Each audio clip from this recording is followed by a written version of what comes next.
This is Claire for Blockchain of Things.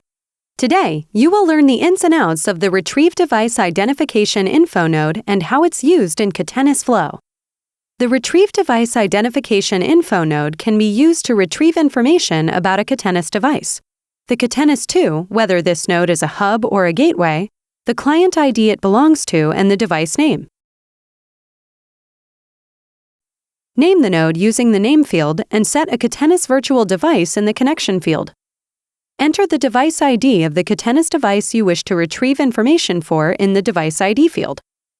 This does not have to be the same device you use to configure the node in field 2. If you have associated a unique name to your device in your Catenis Administrative interface and you prefer to use the unique name instead of a device ID, tick off the box in the Product Unique ID field and enter the unique name you call your device in the device field instead of the device ID. Now, let's take a look at the example flow found at this link. Copy the example flow, click the Node Red hamburger menu, and click Import to display the Import Flow dialog box. Paste the flow into the Import box and click the Import button.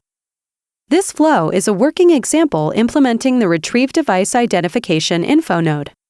Note that after importing the example flow, you will need to set the Catenis Flow nodes to your own previously configured virtual device. Before you can use the example JSON object, you will need to replace the example ID with your own device ID. You can pause this tutorial now to explore this flow on your own, and the next video, you'll learn how to create this flow from the ground up.